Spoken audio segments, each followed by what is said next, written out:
Hey gang, this morning I got to clean my AR-15 because it malfunctioned on me the other day, and I'm ashamed to say that I don't keep it clean enough, often enough. I don't clean my gun often enough, and we always stress in class, whether it's pistol or rifle or shotgun, if you're uh, discussing your personal defense item, your personal defense gun, every time you use it, you should clean it. So, get a gun that comes apart easily, breaks down easily, and you can clean it quickly and without a lot of effort, and get it back together again. So you won't say to yourself, you know what, I don't want to shoot today because I got to clean this thing when I get done with it, right? Most of your handguns, your duty handguns like Glock, Smith & Wesson M&P, Springfield XD, your SIGs, stuff like that, they can break down very quickly and you can clean them very quickly. Once you get the hang of it, you can clean them in less than 15 minutes probably if you wanted to, work at the speed. But the AR-15 for a lot of folks is a little intimidating, okay? And now I know a lot of you have AR-15s, you've had them for a long time, you know how to clean them. This video is for those who just maybe got their first AR-15, or they bought one a couple years ago and they haven't got to shoot it very often, so they haven't thought about cleaning it, or maybe they have questions. And I get a lot of folks here. I get a lot of beginners here. I mean, that's, I'm not training world-class competitors. Those guys are better than me. They don't need me. I get a lot of beginners here. So I get a lot of people asking me, how do I do this with my gun and that? And in my basic rifle class, we definitely break them down and show you how to do this. So you're going to get a little module right now from my basic rifle class. Okay, here's my AR-15, okay? Finger straight, safe direction, firearm safety 101, right? I'm going to check the gun to see if it's loaded. All right, and I can verify that it is not loaded. I do not have a magazine in the gun, and the gun is still pointed down at my bench. Now, these things come apart very simply. Just don't get in a hurry and don't force it, for those of you who are cleaning your AR for the first time. All right. Now, there's two takedown pins on the receiver of the gun. Okay. And one of them is here, and one of them is here. Now, generally, I just pop this one out first. Okay. You can push it. I literally just pushed it in with my finger, and then I'm going to rotate the gun over and I'm going to pull it out with my fingers on the other side. I just pulled it out, and you guys, there's other YouTube videos on this. If you can't handle my presentation and my voice, go watch another video. The next lever I like to take off, because in this configuration things get in the way. It's a little unwieldy and unwieldy, and so I push on that button with my thumb. I'm pushing on that button with my thumb, and you can pinch yourself if you're not careful. So I'm going to set the gun down on the table and pull that lever out, and then take the lower receiver and the stock and the buffer tube off the gun. Okay, and in there, you got the hammer and the trigger group. Okay. And this is the end of the buffer tube. This is what's running the gun. Okay, this is what's making the bolt go forward. This is what's absorbing a lot of recoil, and the bolt pushes this back and runs inside. The bolt runs inside, or the bolt carrier group runs inside this tube, and then when enough gas is expelled, this thing pushes forward. This coil spring in here pushes forward, drives another round out of the magazine into the chamber. All right. So now I got my upper receiver and my barrel, okay? I'm gonna pull on the charging handle, all right? And the charging handle is gonna come out, and it's gonna come out about that far. And when I do that, my ejection port door is gonna open if everything's working right. Now, at this point, I can pull the bolt carrier group out, and the charging handle that rests in a little notch up inside the upper receiver will just come right out. Okay. So I'm going to set that down, and this is where, you know, people get a little, new folks get a little intimidated. All right, so you got to take this. If you've shot this gun a while, a few rounds through it, you're going to get a lot of powder residue up in this bolt carrier group, and it's called a group because this bolt is hollow inside and it's got several parts in it, or the group. Okay, and most of them, to begin disassembly of the bolt carrier group, there's a little cotter pin right here on the side of the bolt carrier group, and you have to get something very tiny. You could use a paper clip, or I just have this this tip of this reloading or cleaning brush. I have a tip of the cleaning brush, and I pull that. Let me get it in front of my shirt. Just a silly little cotter pin. So if you lose it, you can go to the hardware store and get another one. So now that cotter pin was holding my firing pin in place, and my firing pin was holding the bolt in place, and so I can go like this, and my firing pin will come right out the back of that bolt. All right, and it's a little dirty. Okay, so got my firing pin now. Whatever this thing is called, you know, I don't know what it's called. I'm sure you guys can tell me what it's called. Somebody can tell me what it's called. This little square thing right here goes down in the bolt and kind of holds everything together for safety and strength. You got to turn it so that it can slide out past this gas tube here. Okay, now I have it in my hand, and that's it. Now the bolt itself comes out. Okay, that's it. That's all you got to do. You can look right through this and see there's nothing else in there. Okay, this end of this the gas tube, this stays on the gun. This is where the gases come down from the gas tube. When you shoot the gun, okay, and the expanding gases of the bullet push the bullet out the end of the barrel. When they get towards the end of the barrel, there's holes in the top of the barrel. There's a gas tube, like a plumbing tube, okay, that's going into the end of the barrel. Those gases are directed up, just the right amount of gases, depending on how long your barrel is. Short barrel AR-15 pistols posed a great challenge to the manufacturers to make them reliable, because the system was designed for a 16 or an 18-inch barrel, which has a certain amount of gas pressure in it when you get down to the end of the barrel. Now, they started shortening the barrels up to 9, 10, 11, 12 inches, 14 inches.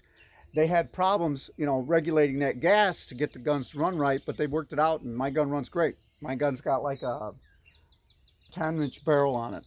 It runs great. Okay, so anyway, the gas comes back down the gas tube, and it goes and it pushes the bolt backwards. Okay, and as it's doing all that, and the bolt comes away from the barrel, gases are expended to a certain point, and this is where they had to tweak it just to get the right amount. Then the coil spring that this is pushing back on drives it forward, because there's no more gas pushing against it. So it drives it forward, strips another round up out of the magazine. I don't know where my magazine is. I always keep my ammunition far away from me, or my magazines, when I'm cleaning my gun.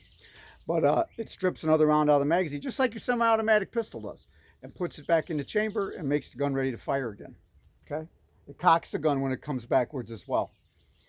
All right, so I got all these little parts, and I got, you know, I'm not recommending any particular kind of cleaner.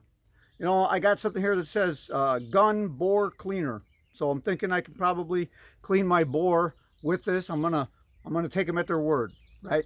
I'm not too worried about it. It does work, okay? It's not the first time I've used it. I got some other stuff here that's called Black Diamond, world's leading black gun 4-in-1 oil, okay? Of course, they call the black guns, or what they referred to the AR-15 as, although I have one that's pink. And I don't have any pink gun cleaners, so I can't clean it. So I don't shoot it. I just hang it on the wall. Of course, I'm kidding. I have to say that because you always want to store your gun, so you always want to. I just gotta shoot myself in the foot every video I make. You always want to store your guns where unauthorized people can't get them. You don't hang them on the wall. put them in a gun safe, lock them up. I get that. I have to check with the lawyers and see if that was a good enough liability waiver. All right, this is going to be your buddy right here. This is what an AR-15 chamber brush looks like. It's bigger on the outside. It's smaller, 22 caliber brush, bore brush on the inside. And inside your bolt, you have these locking lugs. I'm sorry, inside at the end of your chamber. It's going to be really hard to see them, but I'm going to try. Let me see if I can get that on there. If you can see that right up in here, there's these locking lugs that this bolt, this thing with the funky end on it, locks into to seal it up and for safety. A lot of chamber pressure in this gun. It's like 50, 60,000 pounds of pressure in this gun when it goes bang, when it goes off. Not when it goes bang, but when when that chamber gets ignited, when that cartridge gets ignited. Okay. So anyway, these things go in there. So you get a lot of gunk in there, right? You got to get it cleaned out. You got to clean out your gunk. I try to clean out my gunk every time I shoot this gun, but I didn't. And it malfunctioned on me when I needed it to show off my mad skills in that drill I did the other day. And so, it just made me look like a fool. And don't worry, I'm used to that. The bore brush will go inside, or that chamber brush will go inside those lugs, those recessed areas, and get them cleaned out. If you can turn it, I can't turn it because this handle just spins and the rod stays the same. But I'm scrubbing and I'm looking, and I'm seeing right away it's getting cleaner. Okay, I'll go, and also this part goes into the chamber a little bit, so I'm getting it all cleaned out. I sprayed my oil in there, and now I'm in there scrubbing, and now I got to get in there and try to wipe all that loose stuff out.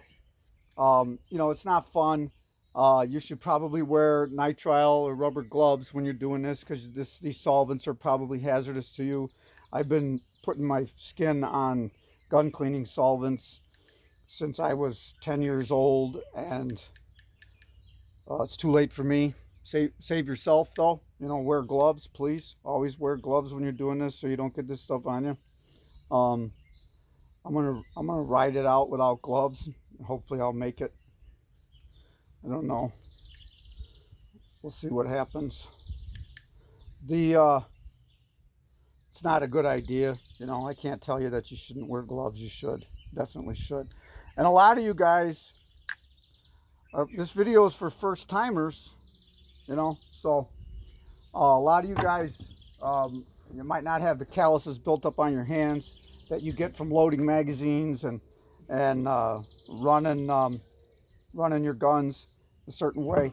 So, you might cut yourself if you're not wearing gloves. Now, this is a clothespin. It's a piece of wooden clothespin that I put my cloth over, and it gets in there. And it's really interesting that they made these clothespins almost exactly the same thickness as these grooves on these slides, and also on handgun slides.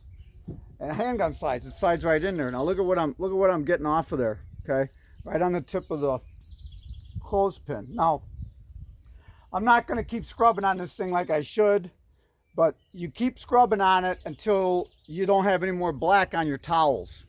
All right, get all that gunk out of there. This could take some time if you haven't shot it, if you haven't cleaned it for a while, and you put 1,000 rounds through it. Don't do what I do. You got to do what I say, because you don't want your personal defense gun going down on you when you need it most, because you didn't clean it. All right, bottom line. If you watched the video the other day, you saw it malfunction. It was because I was using steel case ammunition, which does not cycle as smoothly through the action as brass case ammunition does, but also because I had gunk in my chamber, I had gunk on the bolt carrier group, I had gunk on the charging handle, and all of those things worked together to impede the recoil spring that was trying to lock that bolt back up inside that chamber, and it was just too much friction for that spring to do it, so it malfunctioned. All right, and then it was hard getting the round out of there because everything was so stiff. Okay. Now, when I started shooting the gun, it was okay, but that was charging the gun. When I shot the gun, 60,000 pounds of pressure was driving that bolt back and forward. Okay, so but when you charge a gun, you don't have 60,000 pounds of pressure on the charging handle. All right, so that was the problem. Now I'm going to put it back together. Okay, so if you just want to kind of reverse the process, so going back together, all right, you got to put this thing in first, the bolt, and you got to find that little hole there. Now, if I remember correctly, because this is only the second time I've ever cleaned my gun. I dropped my thing. So somebody put in the comments what this is for me, will you? Let me know you guys are actually paying attention. All right, that went right in. All right, but now I got to turn it so that the hole in that rod lines up with my firing pin that I am now going to drop carefully into the gun.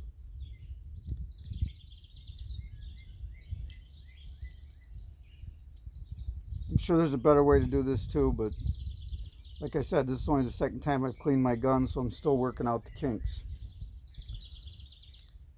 All right, so now it's hitting on the rod. I got to turn this thing, and then I'm gonna, there it goes, right, slid right down in there, no problem. Now I'm gonna take my cotter pin. My cotter pin's gonna go in there, gonna go right back in there, and it's gonna hold that firing pin in place. And I got all this stuff back together. It's all good. You pull on it if you want to. Now you got to turn this. You got to push the bolt out to get that square thing out of the way, so you can slide it back into your receiver. First, you put the charging handle back in, and the charging handle will slide up into a notch in the top of the receiver. Right there it is. And I have that. And let me see if I can get this now. I'm going to get my bolt, and I'm going to put the gas tube end right in the bolt in, and look at that, they just fall right in place together. Isn't that cool? Push that all the way in so that you can close the gun up. See if I can do this quickly. Put your hinge pin on the front of the receiver. Push your hinge pin back in, and push your takedown pin back in at the back of the receiver. Close up your ejection port door, and pull back on the slide and make sure everything works right. Everything works good. Okay, close my door again. All right, and we should be good to go.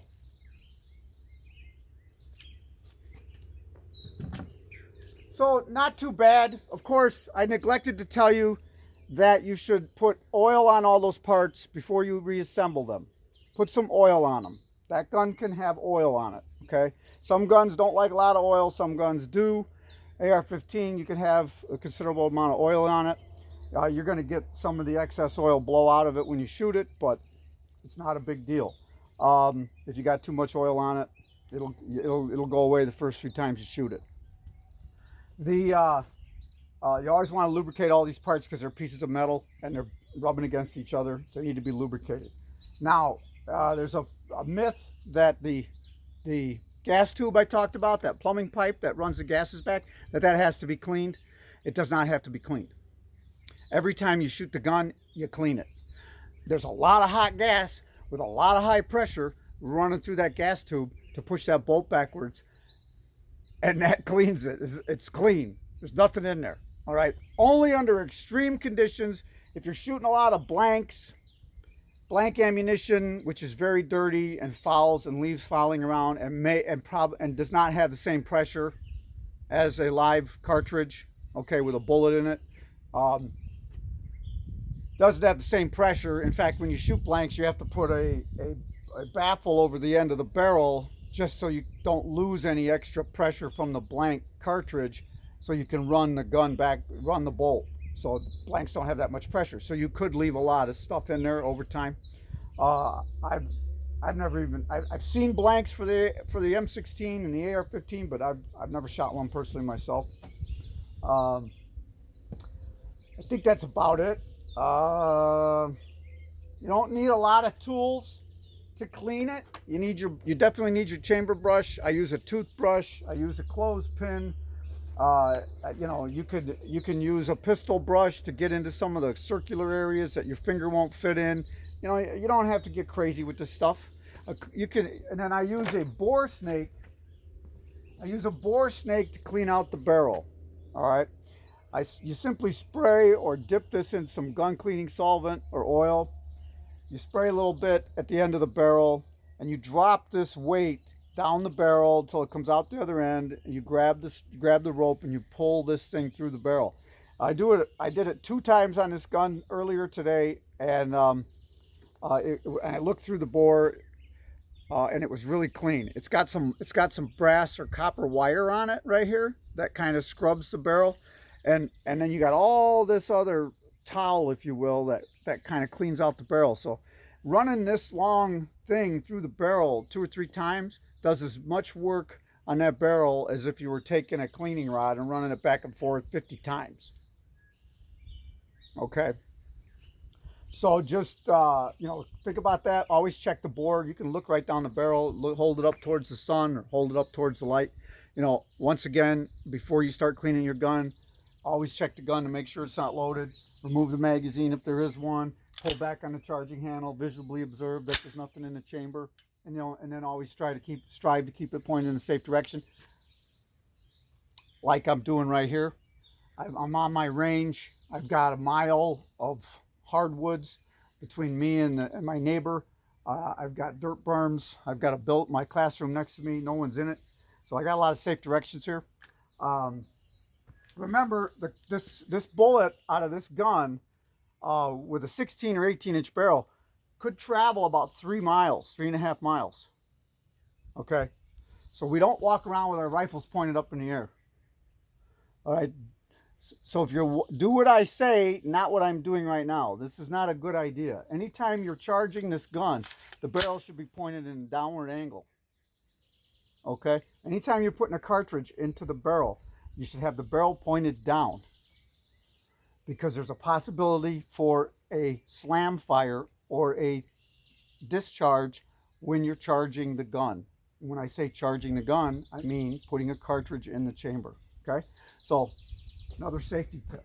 There's nothing wrong with having the barrel pointed down.